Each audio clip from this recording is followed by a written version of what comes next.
In 1973, two New York Yankees made a trade no one saw coming. Not for players and not for money. They traded lives. Wives, children, even the pets. One marriage survived.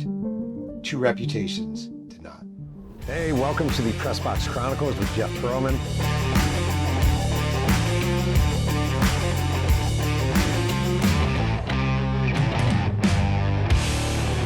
Hey, welcome to the Press Box Chronicles with Jeff Pearlman, the show where a cranky middle-aged sports writer who has seen it all, that is me, takes you behind the scenes and into the story. I'm your host, Jeff Pearlman. And if you're wondering, why is this douche wearing a tie and a suit jacket and a pretty mediocre shirt that I bought at Marshall's for $12? Why am I holding this dead flower? It's fucking because love is in the air. And today's episode is all about love. And really, I have to say, today's episode is made for 2026. It is made for the era of Love is Blind that we are living in. And on an aside, I just want to say, Megan Sparkle, you made a huge mistake. I'm just saying.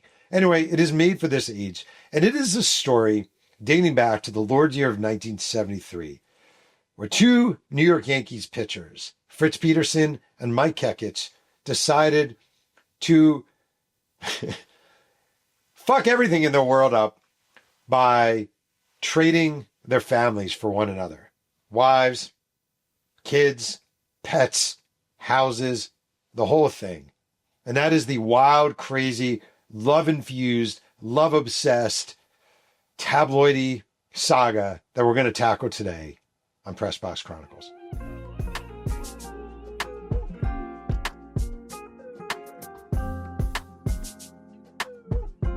So I'm going to start this segment by reading from an article. I don't usually like to do it, but I feel like this article actually makes it work. And this is March 6, 1973. It was a wire service story from something that was called UPI, United Press International. Goes like this: Dayline, Fort Lauderdale, Florida. New York Yankee pitcher Fritz Peterson announced yesterday he was divorcing his wife to marry the wife of fellow pitcher Mike Kekich, and that Kekich planned to marry Peterson's wife. But Kekich said Mrs. Peterson later decided she did not want to go through with it and, quote, "I am out in the cold." In addition to trading wives, Peterson said, the four children involved were to be divided up among the two new households, with the elder children of each going with their fathers and the younger staying with their mothers. Peterson said he and Mrs. Susan Kekich, quote, have been living together as man and wife since October. Some people are going to think it's a wife swap. Mike and I agreed it was a life swap. Don't make this out to be cheap, Peterson said by telephone from Fort Lauderdale, where the Yankees are in spring training. Peterson said the men and their wives had agreed that Mrs. Marilyn Peterson and Susan Kekich were to exchange husbands. Now, if that sounds mildly crazy, or if that sounds kind of crazy but not too crazy, or if that sounds normal to you, either you are a member of a cult, you are old school polygamist and you have a gazillion wives, or you just live on a different planet. Because I want to reiterate what happened here. 1973, spring training, Yankees, two teammates, both left-handed pitchers, both good friends with each other, lockers side by side, roomed together past years. Members of the New York Yankees decided, here's a great idea. What if I give you my wife and two of my kids, and you give me your wife and two of your kids? And they say, what about the dogs? We'll just swap dogs. What about houses? Well, you live in my house and it'll become your house, and I'll live in your house and it'll become my house. How does that sound? That sounds like a great idea. Oh, maybe we should announce it to the media. Let's do that too. That is literally what happened in 1973 in Yankee camp. This is the first year that George Steinbrenner was the owner of the Yankees after buying it from CBS. And this is his introduction to baseball, his wife swap. And it is, as crazy as it sounds, it's even more crazy. And I want to go a little bit into the background. Fritz Peterson, Yankee starting pitcher, actually one of the better starting pitchers in baseball back in the 1970s. Grew up in Illinois, was mainly a hockey player, could have played hockey, arguably in the NHL, wanted to play baseball, winds up with the Yankees, great pitcher. Mike Kekich had at one point been a hot phenom with the Los Angeles Dodgers, oftentimes compared to Sandy Koufax coming up. Kind of flamed out, acquired by the Yankees, becomes a starter, sometimes reliever with the Yankees. And these two guys are best friends on the team. And their wives are really close with each other. You have Fritz and you have Marilyn Peterson. Marilyn's nickname is Chip. I hope you're writing all this down. Fritz and Marilyn Peterson have two sons, Greg, who at the time is 5.5, and Eric, who's 2.5. Marilyn also has a poodle. Then you have Mike Kekich and his wife, Susan, and they have two daughters. One daughter, Kristen, is 5. The other daughter, Reagan Lee, is 2. And Susan also has a dog, a Bedlinger Terrier. And in 1972, the two families hang out a lot during the 72 season. And in the summer of 1972, they start having like weird relations with each other. And in July of 1972, Mike Kekich and Fritz Peterson, without their wives there, start talking about maybe we should swap families. And the conversation, I imagine, goes like this. Fritz to Mike, maybe we should swap families. Mike to Fritz, are you being serious? Fritz, I kind of am being serious. Mike, I kind of like your wife. Fritz, I kind of like your wife. Mike, how would you feel about my kids? Fritz, they're probably just as good as mine. They decide to swap families. And this is literally kind of what happens. In July of 1972, the season before this, they discuss it. The season ends and they actually do a swap. And they all live in New Jersey, in the New Jersey area. So Fritz Peterson's wife, Chip, and their two sons move in with Mike Kekich. And Mike Kekich's wife, Susan, two girls, Kristen, Reagan Lee, move in with Fritz. And it's kind of weird, but it seems like it's going okay. And around Thanksgiving, they kind of have this agreement. Let's all go back to our normal way. Let's just go back to our normal way. Fritz, Chip is going to come back and live with you, with your kids. And Mike, that's what we're going to do. And they decide they're going to resume their own way. And Fritz Peterson calls Susan, Mike Kekich's wife, after they've returned swap and said, girl, I can't live without you. Now I'm paraphrasing. He probably didn't say girl, but he basically says, girl, I can't live without you. Basically, Fritz Peterson is in love with Mike Kekich's wife and doesn't want anything to do with his wife anymore. And there are 3 quotes from this whole situation that might be the 3 greatest quotations ever uttered anywhere. One is from Fritz Peterson, who was asked about the swap, how he felt about it. And he said, it breaks me up to think of my boys as having no father. I feel if Marilyn and Mike don't make it, what happens to Greg? But it was worth anything, even the kids. And it's like, what the fuck is wrong with you? Like, it was worth anything, even the kids, so you can pursue another woman? Quote number 2 from Mike Kekich. Somewhere inside me, I'd like to kill Fritz, but he's going to be the father of my kids. He's going to raise them. I want as much time with them as possible. If I strangle him, I'm only hurting myself. And quote 3 from Fritz Peterson to Jim Ogle, a writer for the Staten Island Advance. Mike was attracted by Chip's zest and education, but that meant nothing to me. I look at people as people and not what they do or don't do. Meaning like, so you didn't care about your wife's zest and education? And this whole trade happens. But and they arrive at spring training and everyone's buzzing about it. And the manager of the Yankees is Ralph Houck. And he's like, what the fuck is going on here? Like, what's going on here? We need to nip this in the bud. And the 2 guys, Fritz Peterson and Mike Kekich, aren't even talking to each other anymore at spring training. So they hold these 2 press conferences, one here, one here. Fritz Peterson's press conference is basically, I've never been more in love. Susan Kekich is the love of my life. This is a dream come true for me. I love her, and it'll be an honor for me to raising my daughters. Oh, wait, I mean Mike's daughters, but kind of my daughters now that we're going to be together. It's an honor. On the other hand, Mike Kekich is like, I'm miserable. We did this wife swap, and Chip has decided she doesn't want to stay with me. And she basically took her 2 boys, and now they're living somewhere else, and I'm all alone. And that's what these press conferences were. This really pathetic moment where Fritz Peterson is like, I'm in love. And Mike Kekich is like, I'm so miserable. And Kekich actually said to the media in this like sad, pathetic, 3-legged dog kind of moment, I don't understand. Me and Marilyn, we're so alike, but we're both under the same sign of the zodiac and we just butted heads and it fell apart. But I really love her. And when he was told this quote, Fritz Peterson says, look, ours lasted, theirs didn't. And Fritz Peterson says, Suzanne is what I always wanted to live with for the rest of my life. My wife is unhappy. She would like to go back. She's asked me to come back to her, but I'm not doing it. I love Suzanne. And imagine you're a member of the media, okay? And you're covering the New York Yankees, and this shit is going down, and you're watching this. You're watching this press conference, and you're covering this press conference. And usually it's like, is Bobby Mercer going to be traded? What's going to happen to this young player, Thurman Munson, blah, blah, blah.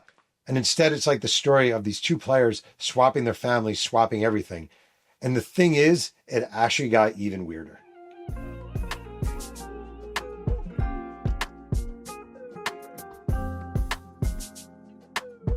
And let me ask you something. Have you ever had one of those weeks? You know, your car needs a repair, the groceries cost more than you expected, the rent hits a little earlier than you planned. That's why I want to tell you about Clover. Clover gives you access to up to $400 in cash advances instantly, right when you need it most. No scrambling, no awkward conversations, just real peace of mind knowing you've got a buffer when life throws you a curveball. And here's the best part. There's no credit check, no interest, and no hidden fees. Ever. What you see is what you get. Total transparency. So instead of stressing over late fees or high interest debt, Clover helps you stay in control and move forward with confidence. If you've ever wished for a little breathing room between paychecks, Clover might be exactly what you need. Now, let's get back to the show. Before I delve into the continued craziness of this story, and this just is the craziest story of all time, I want to try put yourself in the shoes for a minute of Yankees manager Ralph Houck. So Ralph Houck attends the press conference in 1973 in spring training because he's told he has to be there. So he's at this press conference and he's learning about this wife swap. And he says, the personal lives of my ball players are their own. My only concern is how it affects their pitching and the ball club. I guess if people are unhappy together, there's no sense and they're struggling to stay together. How many bottles of whiskey do you have to drink after that press conference? How many cigarettes do you have to smoke? You're the fucking manager of the New York Yankees, and this is the shit you have to deal with. And it got really, really bad really quick. You might be shocked to know that if two players swap wives and kids and pets and houses on a baseball team, it's not wonderful for clubhouse morale, especially if those two players have lockers next to each other. And Fritz Peterson has his new wife, Suzanne. He loves her. Mike Kekich, his supposed new wife, never even becomes his new wife. She dumps him, and he's just alone and sad, without kids, without women. And he pitches for the Yankees, 1973. Kekich goes 1-1 with a 9.20 ERA in just 5 games for the Yankees, and he's absolutely miserable. And on June 12th, 1973, he's traded to the Cleveland Indians for a minor league pitcher you've never heard of, named Lowell Palmer out of Oklahoma City. And the Cleveland Press headline is The Flake. And it's about Mike Kekich being traded to the Indians. Imagine being traded and your headline is The Flake. And Mike Kekich is thrilled. He hated his life with the Yankees. He hated Fritz Peterson. If we're being blunt, he hated the knowledge that Fritz Peterson was fucking his wife with his kids in the next bedroom. Like, he hated everything about this. Hated everything about this. And he said when he was asked about being with the Yankees at that time, he said, I was a basket case. I didn't face a batter for 5 weeks. When I was in the bullpen, I could pitch okay. When I got on the mound, I sucked. And he gets to Cleveland, and with the Indians, he's just as bad. He's 1-4 with a 7.03 ERA.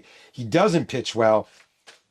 And again, Fritz Peterson, he's still with the Yankees. He's still pitching fairly well. He's got his new wife. He's got his new family. He's got his new dog. He's making money. He's living in New York. And Mike Kekich, again, he's now in Cleveland, Ohio, where nobody wants to be, especially back in the day. He doesn't have a wife. He doesn't have kids. He doesn't have a dog. He doesn't have a house. He sucks in 1973. And then, like, if life can't get worse, right? Truly, if you're feeling bad about your life, here's Mike Kekich, okay? 1973, you suck. 1974, you think you're going to spring training with the Indians, right? You think you're getting another shot. You're going to be in the major leagues. And the Indians release you. And why do the Indians release you? Is it because you're a bad pitcher? I mean, you weren't great, but no. Is it because you smell bad? No. Is it because you have a bad attitude? No. Is it because you're a racist or a homophobe or whatever? No. The Indians release Mike Kekich because they're about to acquire Fritz Peterson in a trade. So Mike Hekich is released by the Indians because the Indians trade for Fritz Peterson, who, by the way, is coming to town with your wife and your family. Fritz Peterson is acquired by the Indians. He goes 9-14, and then he goes 14-8 in 1975. But the story here is Mike Hekich. Poor Mike Hekich. He in 1974, he signs with the Texas Rangers, and he's sent to AAA Spokane, Washington, and he can't afford to live it. He says, his quote is, "With the divorce and all, I was $20,000 in debt, and I wasn't making peanuts in the minors. I had the chance to go play in Japan, and I took it." So you're Mike Hekich, okay? You got nothing anymore. Your family's gone. Your pitching career's gone. You can't even pitch in Cleveland. You can't pitch in Texas. And you go to the Nippon Ham Fighters, and you're pitching in Japan. Meanwhile, Fritz Peterson is pitching well with the Cleveland Indians. And he has his career, and he has his wife, and everything's going great, and he's happy as a clam, and he tells everyone, happy as a clam. And in 1976, the Texas Rangers gave Mike Hekich another chance. And you might be thinking, this is the saddest fucking story I've ever heard. Well, it gets even worse. He's in camp with the Rangers. He's hoping he's going to make the team. And he's in a motorcycle accident while driving along the Florida Turnpike in Orlando. He separates the shoulder on his pitching arm, and nobody wants him. Now, the Rangers dump him, and then they acquire Fritz Peterson in a trade from the Indians. So literally, the guy who took your wife and your family is following you from New York to Cleveland to Texas, and you just get fucking kicked to the can. And Mike Hekich then pitches in Venezuela, okay? He joins Nuevo Laredo in Mexico, then goes to Venezuela. He's pitching in a game in Venezuela. You can't make this shit up, okay?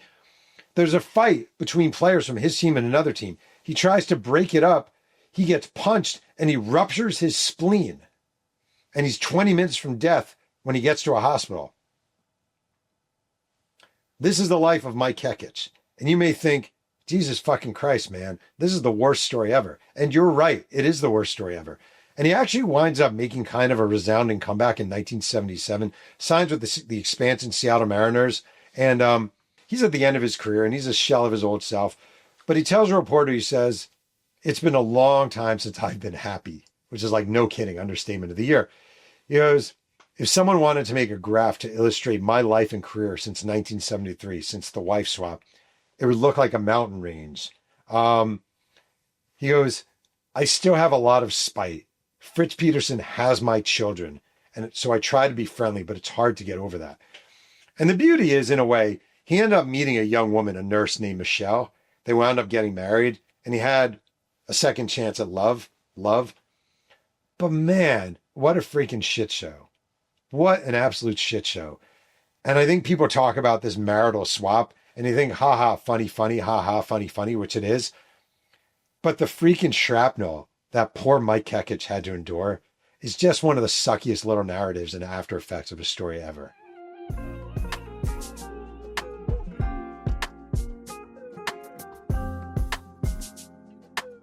So I started this with an article, and I'm going to wrap this segment with another article. And this is March 20th, 1971, the Miami News, byline Al Levine, headline, "A Yankee in Dreamland." And it says, "Fritz Peterson is a dreamer. He does not dream simple, outlandish things, such as a pennant for the Yankees or Fritz Peterson winning 20 games. No, his dreams are more outrageous. In Dreamland, he's racing in the Indianapolis 500, and he's stuck on a monorail for a year circling Fresno, California. His dreams of playing hockey with Bobby Hall, or of riding a Honda on a country road which suddenly becomes a railroad track, and he's staring down a train. These dreams have been going on ever since Fritz can remember. It's like having another life and not paying for it." And I just want to say, as we sit here, on behalf of Mike Hekich, I want to say to Fritz Peterson, you could have handled this a little better.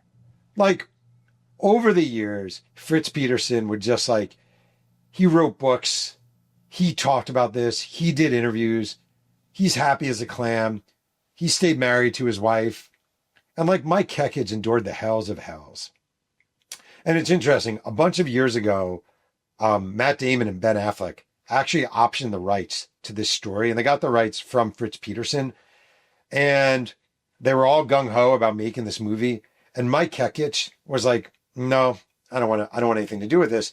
And Kekich actually, according to some reports, wound up moving to New Mexico and kind of hiding and developing a new identity for himself, which you can totally understand. And I got to say, Fritz Peterson ultimately had a much better pitching career than Mike Kekich. He was a 20-game winner. He won more than 100 games. Mike Kekich was kind of a journeyman, a forgotten guy. But if Mike Kekich is looking for revenge, and I'm not saying this is cool, but I'm just being honest. If Mike Kekich is looking for revenge, on October 19th, 2023, Fritz Peterson died of lung cancer at age 81. And Mike Kekich is still alive, probably living in New Mexico, maybe with his wife, maybe whatever. But I got to say, you got stomped on, you got stomped out, you had your wife taken from you, you had your life taken from you, you were dumped by the Yankees, sent to Cleveland, you were dumped by Cleveland, sent to Texas, you wound up pitching in Venezuela, almost having your spleen explode. Nothing went right for you, so I'm going to give you this, Mike Kekich.